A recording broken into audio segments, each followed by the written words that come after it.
Welcome back to the channel, everybody. Thank you so much for joining me and allowing me to continue to be your daily advocate. If you're new here or you're not subscribed for any reason, please do me a huge favor and hit the subscribe button. Thank you to all of you who have been watching and following me for so long. It truly means a lot, and I'm glad that I can be this person. Take a look right here. This is CoinDesk, and you look, besides listening to what is said, I want you to pay attention to the faces of the people on CoinDesk that they can't believe they actually have to cover this. This is about the breaking news last week of the consensus majority shareholders now calling for a public audit because of the irregularities that have happened with consensus and Joe Lubin's decisions to sell companies and not disperse the funds properly. Well, the shareholders of Consensus AG have missed out on their fair share of that $3.3 billion. Recently, there's rumors that Consensus is raising, Consensus Software Incorporated is again raising at a $7 billion valuation. Now, if that transaction was illegal, then unfortunately all of those parties have invested in a company that does not own the intellectual property that it claims to. What we want to see, someone's been ripped off here. Either it's the people who have invested in Consensus Software Incorporated, or it's the original shareholders. There you have it right there. It's one or the other. And that's where we're at. And that doesn't even deal with the ETHgate on the side that we've been covering. ETHgate just got bigger because now it dips into the backside of the shareholders inside the company as well. Just horrible what's happening here, and I hope we get it cleared up by exposing it, just like ripping a beehive open. Let's just get it open. Rip that band-aid off. Look right here, we're going to move through this pretty quickly now because I want you to see we are moving towards a narrative, and it is really not even disputable at this point. U.S. Treasury Department is warning U.S. banks and financial institutions to be on high alert for sanction evasion, including via cryptocurrency transactions. Well, it ain't all. We see here that Russia, citing TV report, that they are now signing a new law with Putin here that allows him to seize the bank deposits of Russians. Hello, be your own bank. Yeah, Glint Pay. Yeah, got my money on the card. I can avoid the banking system here. Let me see what's going on with this page. 1 second here. There we go. So the long-awaited Biden executive order on cryptocurrencies outlining the admin's view of digital assets and directing further study of economic, regulatory, and national security issues is finally expected to be signed by the president this week. You know, I did a great sit-down interview conversation with Linda P. Jones, and it was a fantastic conversation. Shout out to you, Linda, for taking the time to sit down with me. But I tell you, you know, this is all coming to a head here, and this is really much bigger than just crypto. I know that the executive order is going to be signed this week. They're saying it. We thought we were going to get it last week. But if they get this done, what it's going to do is be a directive. Shout out to Spencer H. Him and I had a great conversation about this last night. And it really is going to, you know, send the proper agencies out to do the work that they need to get the framework really, I think, designed. And then we're going to have some congressional input afterwards. But I digress. Let's take a look at this because it's not just in the U.S. that we're seeing motion here. I want to very quickly give you this because we know that the European Union basically struck out the idea of proof of work because they were talking about banning it, but they took that part of the verbiage out of the bill or the proposed regulations, and basically now they're focused on offers to the public of asset reference tokens. We're talking about stable coins here. And it's a big deal that we're talking about stable coins here because stable coins can take up many different forms here. As Linda says here, not long after our conversation, talking about collateralizing the ledger, the XRP ledger for price, Santander, which is a Ripple partner, says that they are launching loans in Argentina collateralized with tokenized commodities. Stay with me through this because I'm going to land a plane. Basically what Santander is doing is they're tokenizing the agriculture industry, the commodities of agriculture, soybeans, corn, wheat, you name it. This is what they're doing. Now, I went into the white paper itself, and it does say Agro Tokens uses ERC20 standardized protocol on the Ethereum network for creation of its tokens. Well, first of all, you and I both know that the foundational layer of the Ethereum network cost a fortune. So let's hope that they've got some kind of layer 2 solution that they're using that allows them not to get hit with those fees. Otherwise, this is not going to go very far, right? However, I do want to remind everybody that there are federated side chains developed that can make the Ethereum network interoperable with the XRP ledger to help avoid this kind of pain point here. As well as another point that we're going to make, because think about it. The Ethereum network is based on smart contracts. So in the, understanding of this, and if you didn't know that William Hinman was basically, manipulating and using corruption in his own private gain, which I personally believe, to give that free pass to Ethereum, you would think it is the best solution because it's built for smart contracts and dApps, and it's gotten a free pass from the SEC, so why wouldn't I build on it? But let's stay with me here. The basic model of central bank digital currencies would run on Ripple is a federated sidechain where a private company or private copy of Ripple's ledger is the CBDC, doing its own thing, but would exist on the largest ledger to allow interoperability. That's what I see here. Franklin Knoll really nails it. I see the same thing with CBDCs as I see with tokenized commodities.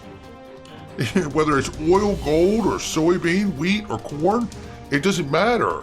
It's all going to be interoperable at the end of the day because of federated side chains, giving the interoperability to the ledger. Don't believe me? Hang in there. Ripple's going to prove it too.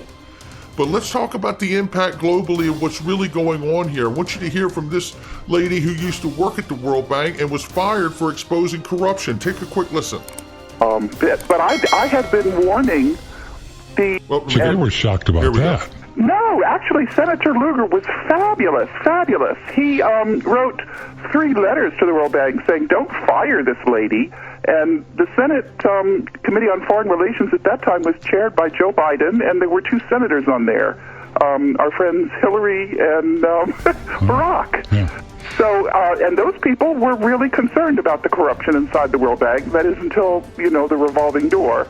And then the power behind the throne, which is also the power behind the presidency and the executive branch of the federal government, they're the ones that are really trying to run the show. But, all good things have to come to an end. And that's why the BRIC countries, Brazil, Russia, India, China, and South Africa, they've read the Riot Act to the World Bank. They said, we don't want these big boys, and I can tell you exactly who they are because of a very good study. Anyway, the BRICS said to these big boys, if you guys aren't going to play by the rules, we're out of here. We're losing patience with you. And that's exactly what we're talking about and what I'm showing you in this diagram. It is from the BRICS Business Council. We know that they've built their own financial system to get the workaround around SWIFT. What she's talking about is the manipulation of SWIFT and SWIFT sanctions to keep the dollar as the global reserve currency and to punish other countries. Now, we can debate all day whether those things are right or wrong, but that isn't the point. The point is that they're fed up, and we know that they have another system. So that could lead to a US dollar will collapse. There will no longer be a petrodollar. We will be moving to a gold standard globally. The US will be decoupled as dominant dollar. There will be a crash, but won't be a depression, says Drewski. XRP will be the digital intermediary for precious metal-backed fiat, I believe, of all things, ultimately, and certainly shored up by gold, because what do we understand? I'll tell you what we understand, that every time there has been a currency reset or any kind of currency change, it's always been based on gold. That's what history tells us.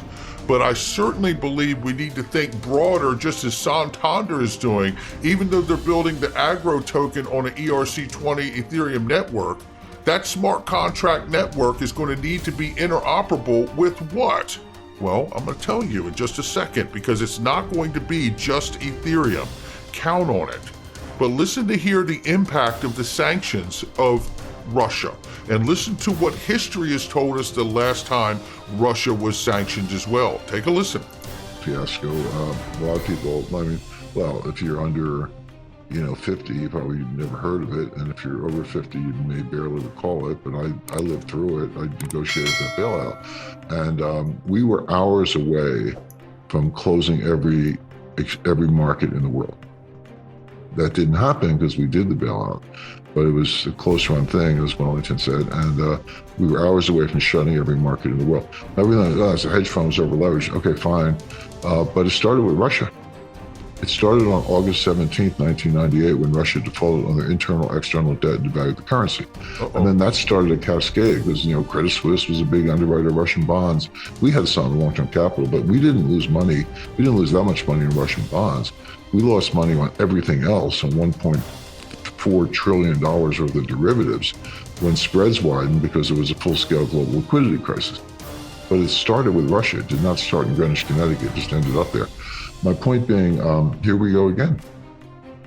Here we go again. And this is what he's saying, is that cascading effect that we've talked about here, is that these central banks are connected at the hip. That's why it's a global economy. And we're holding debt on the other side of the pond from Russia. So when the sanctions go into place, it's the debt holders, the bond holders, that are really taking the hit along with Russia as well. So it's systemic, right? That's the problem. Linda P. Jones from yesterday's interview. If you have not heard that, I really highly suggest you go listen to that video from yesterday. 25-year Wall Street veteran, Linda P. Jones. She says here, I think SWIFT money moved to SIPS, which is, by the way, China's cross-border interbank payment system. And she says on February 22, 22, and the QFS, the quantum financial system, with new treasury notes will be made public. She says she believes March 21st of this year. We're moving to a new financial system and away from the traditional banking. I absolutely believe that is true, but I want to point out this, because this is Ripple. And they talk about giving their customers easier access to buying, selling, and holding crypto. Many businesses have seen increases in revenue and customers' engagement. Well, what I want to show you is this. It's the key considerations when choosing a crypto liquidity provider. Obviously 24/7, 365, right? That's always on.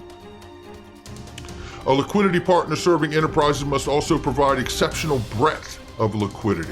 Multi-asset liquidity is vital, right? In order to achieve this, enterprise customers require a new way to source digital assets from broader crypto market easily, efficiently. Designed a turnkey solution for enterprise needs, it's Ripple Liquidity Hub. Remember how Ashish Birla told us it would sit on top of something like Coinbase? Well, let me tell you, I also believe it will sit on top of something like the New York Stock Exchange. I also believe it would sit on top of something like the Chicago Mercantile Exchange or the Hong Kong Exchange eventually, and so on and so on and so on. Why do I believe that? Because the Ripple Liquidity Hub is really set up so everything runs on the ledger, or at least across it, because it is the back-end decentralized exchange for the world. And it becomes the liquidity hub for all the money. Being able to make markets from the Ethereum network ERC20 agro tokens from Santander and the commodities market.